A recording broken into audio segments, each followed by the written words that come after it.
Hi, hello everyone. Welcome back to my channel. Today let's talk about Mahesh Dattani's play, Final Solutions.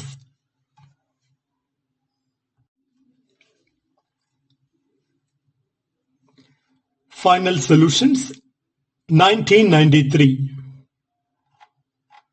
Mahesh Dattani, born in 1958.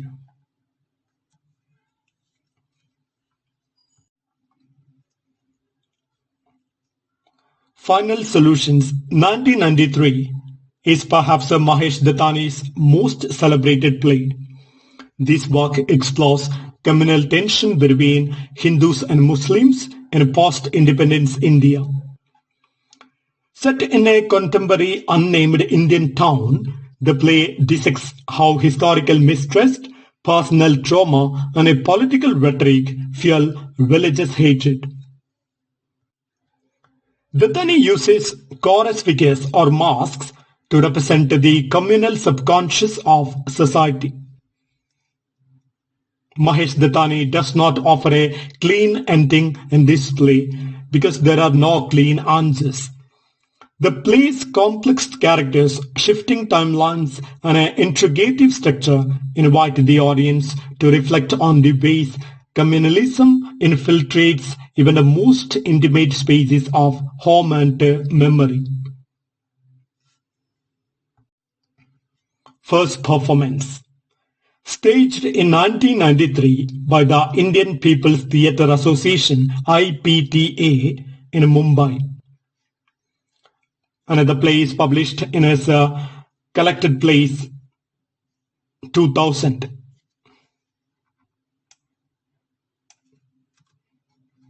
Inspiration behind the play. Mahesh Dattani wrote Final Solutions in response to the communal riots and religious tensions that had plagued India post-independence. Triggered by the rise of Hindu-Muslim conflicts, notably the Babri Masjid demolition in 1992, Dattani was driven to explore the psychological and emotional roots of communal hatred. His goal was to question whether people truly want peaceful coexistence or are too deeply entrenched in historical prejudice. Explanation of the title, Final Solutions. The title is a deliberate allusion to the Nazi regime's final solution, which referred to the Holocaust or extermination of Jews. Dattani uses this reference ironically and provocatively to suggest how communal ideologies in India, though not genocidal in the same sense, can lead to dehumanization, segregation, and violence. The word final questions the possibility of resolving communalism. Is there ever a final solution, or are we repeating cycles of hatred? Now let's have a look at the major characters. First one, Hardika or Daksha, is an elderly Hindu woman who represents a generation scarred by partition. Her diary reveals her younger self, that is Daksha, and her trauma rooted in Hindu-Muslim conflict. Next character, Ramnik. Ramnik is the son of Hardika or Daksha, and he is a progressive but a guilt-ridden businessman who tries to uphold secular ideas but carries family shame. The next character, Aruna Gandhi. Aruna is Ramnik's conservative wife, obsessed with religious purity and rituals. She represents other faiths but fears social change. Next character, Smita, also called Banazir, is the daughter of Ramnik Gandhi and Aruna Gandhi. More liberal, empathetic, and critical of communal prejudices, she was once close to a Muslim boy. The next character, Javed. Javed is a young Muslim man, sharp-tongued, rebellious, formerly involved with the communal mobs, trying to find a meaning and a redemption. The next character, Bobby, or also called a Bashir, is Javed's friend, more composed and thoughtful. As a Muslim, he tries to reason and build bridges across communities. The next, we have chorus characters. 5 actors wearing masks representing the collective psyche of Hindus and Muslims. They voice communal fears, anger, and stereotypes.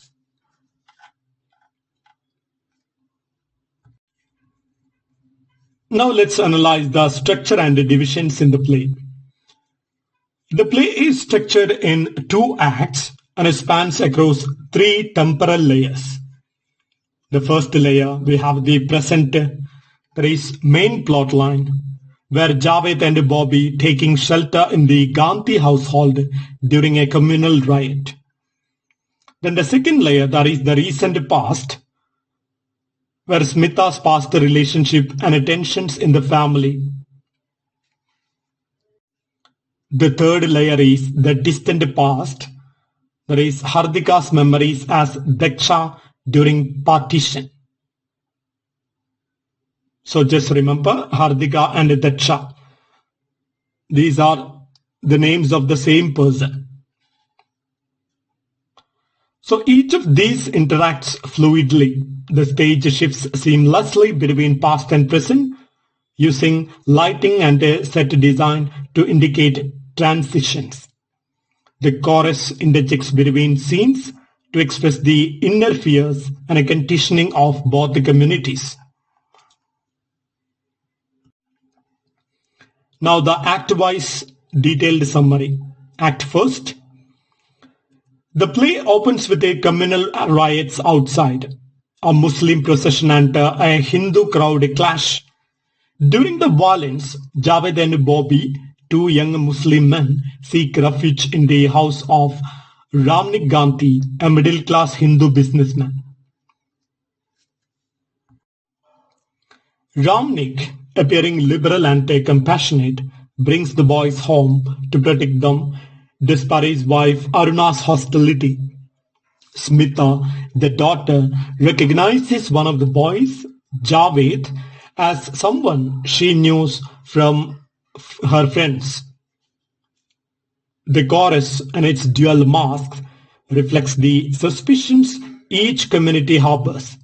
Hindus see Muslims as violent and aggressive. Muslims see Hindus as hypocritical and oppressive. Meanwhile, Hardika, also called the Daksha, the grandmother character, reads her diary and relieves memories from her youth. She once had a Muslim friend and loved film songs sung by Muslims, but after her father's shop was burned down during partition, her worldview was poisoned by hatred. As the Gandhi family hosts the guests, underlying tensions begin to emerge. Aruna clings to religious rituals, refuses to serve water to Muslims. Ramnik tries to act above it all, but is subtly patronizing. Javed's bitterness shows. He speaks with aggression, distrusts Hindus' kindness, and hints at a troubled past with violence. Now act second. Tension rises. Aruna fights with Smita over her liberal views and a past friendship with Javed. Aruna is terrified of impurity and a loss of tradition. Bobby, calm and intelligent, speaks with Smita and reveals his disappointment in being stereotyped constantly. Through conversations, it is revealed that Ramnik's grandfather was responsible for the burning of a Muslim friend's shop, the very act that Hardika, as Dattani, once grieved over. This historical irony, that is, of being both a victim and a perpetrator, exposes the cynical nature of communal hatred. Ramnik is deeply ashamed, but also uses the boy's presence to atone for ancestral sins. This self-serving liberalism is exposed by Javed. Javed finally confesses he was part of a riot once used by fundamentalist leaders. He is haunted by guilt and hopes to escape this cycle. As emotional confrontations explore, Smita reveals her Muslim name, that is Benazir, showing her father had a Muslim friends and values once. Aruna is shaken by this. In the end, Bobby stands before the temple in the house, challenging Aruna's fears and proving that faith and identity can coexist. The play ends ambivalently with no resolution. Each character is left to reconsider the positions. The chorus fades, but the echo of inherited fears and divisions remains. Now let's go to the major themes shared in this drama. Communalism and religious bigotry. The central theme, dissected at a personal, familial and societal levels. The play reveals how deep-rooted prejudices persist across generations, even among the supposedly liberal and educated. Next theme, generational trauma. Daksha or Hardika's trauma during partition becomes part of her identity, unconsciously passed on. The past is never buried, it reshapes the present. Identity and otherness. Muslims in the play are always seen as the other, that is, strangers to be feared or pitied. Mahesh Dattani questions whether national identity can truly include religious pluralism. The next theme, gender and patriarchy. Aruna and Smita's mother-daughter dynamics shows the control of religion over women's agency, while Daksha's youthful freedom was curbed after the riot. Women in the play often internalize patriarchy and enforce boundaries. The next theme, guilt, atonement and a moral hypocrisy. Ramnik tries to atone for his family's sins, but ends up acting superior. His liberalism is revealed to be a mask for guilt, not a true change. Next theme, voice and silence. The play critiques how voices are silenced. Muslim boys are silenced by prejudice, women are silenced by tradition, and even Hardika's diary is a private act of expression, never shared aloud. Now let's analyze the stagecraft and chorus use. Mahesh Dattani masterfully uses stage as a layered space where past and present exist together. The chorus, a nod to Greek drama, dons dual masks, Hindu and Muslim, and it chants the irrational justifications each community gives for the hatred.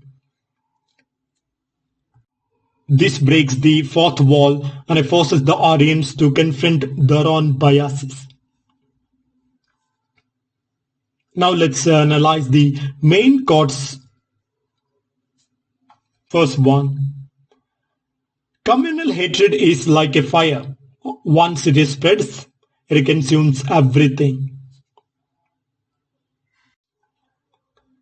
This line captures the central theme of the play, that is, the destructive power of communalism. It likens hatred to fire, implying it is both uncontrollable and devastating. Dattani critiques how easily misunderstandings can escalate into violence. The metaphor emphasizes the urgency to address communal discord before it destroys social fabric. Now the next quote. They are not my enemies. They are victims like us. This is spoken by Bobby. Bobby challenges binary thinking and the idea of fixed enemies. He urges others to see shared humanity beyond religious or cultural labels. His words reflect the play's attempt to deconstruct us versus them mentality. It underscores the play's emphasis on empathy and mutual suffering. Now the next quote. Prejudice is passed on like heirlooms from one generation to another. This quote critiques the generational transmission of bias. It suggests that communal prejudice is not spontaneous but nurtured culturally.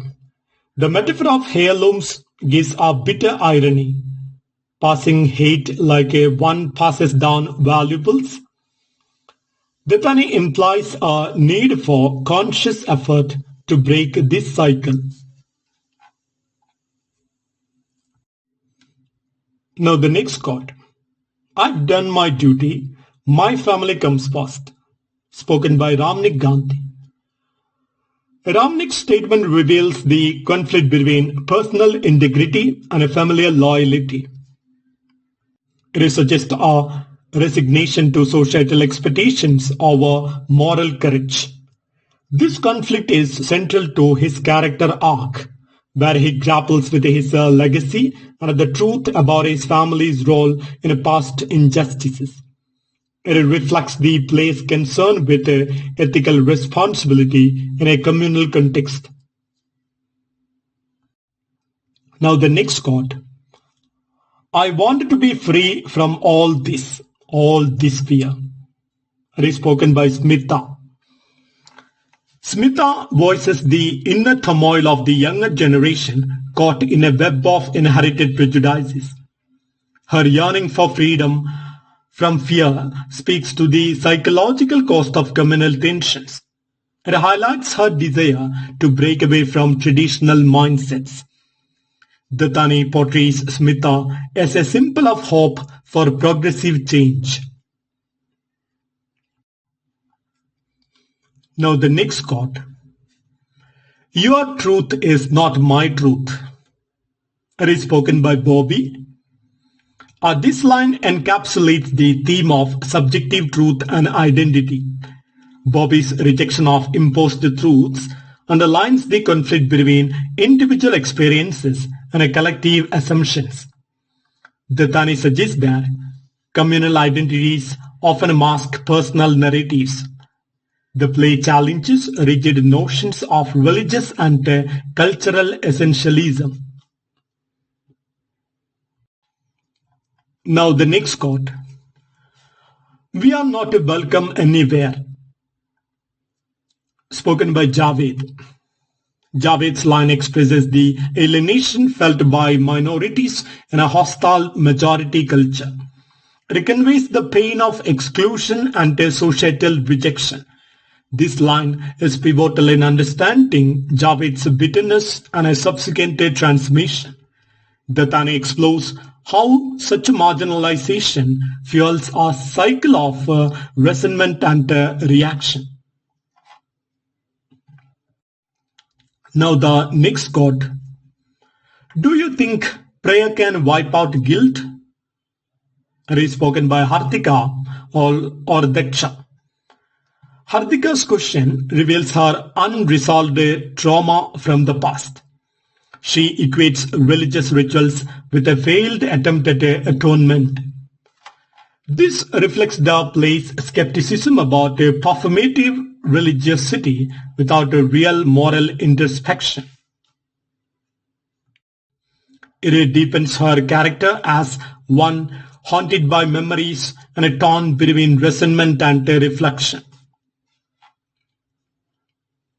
Now the next quote. I was taught not to trust people who don't worship the same God. This line reveals how indoctrination begins early.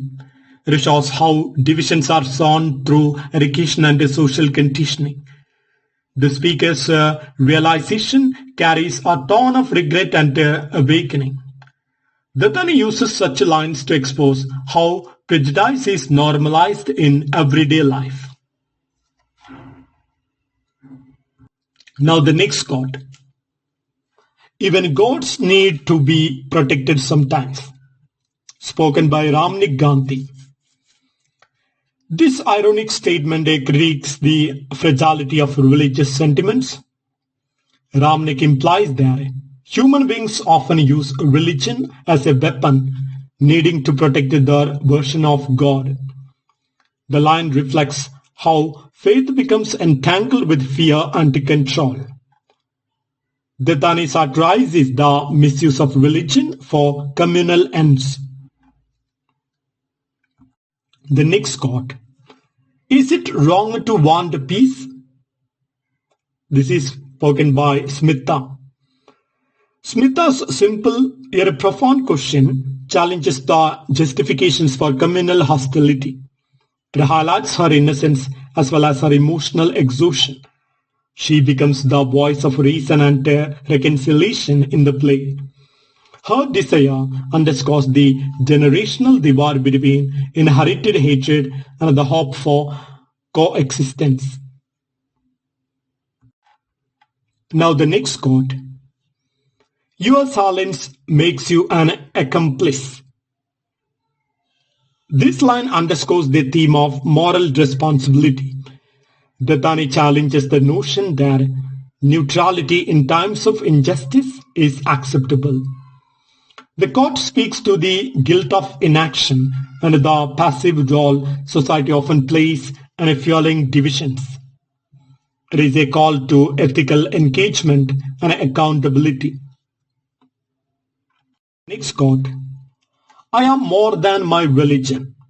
Spoken by Bobby. Bobby's assertion is a powerful declaration of individual identity. It challenges communal narratives that reduce people to religious labels. His character arc embodies the struggle for self-definition in a divided society. The quote becomes emblematic of the play's broader message of humanism. Now the next quote. They looked at me as if I was filth. Spoken by Javed. Javed recounts the humiliation he faced, which fuels his anger and a sense of alienation. The line powerfully conveys the emotional impact of discrimination. Dattani uses Javed's voice to evoke empathy for those branded as outsiders. It reinforces the psychological damage caused by communal prejudices. Now the last quote. The past never dies, it waits. It is spoken by Hardika. Hardika's reflection signals how history and memory shape the present. Her trauma from earlier lives still influences her worldview. The quote encapsulates the intergenerational weight of communal conflict. Dattani suggests healing is possible only when the past is acknowledged and addressed, not suppressed.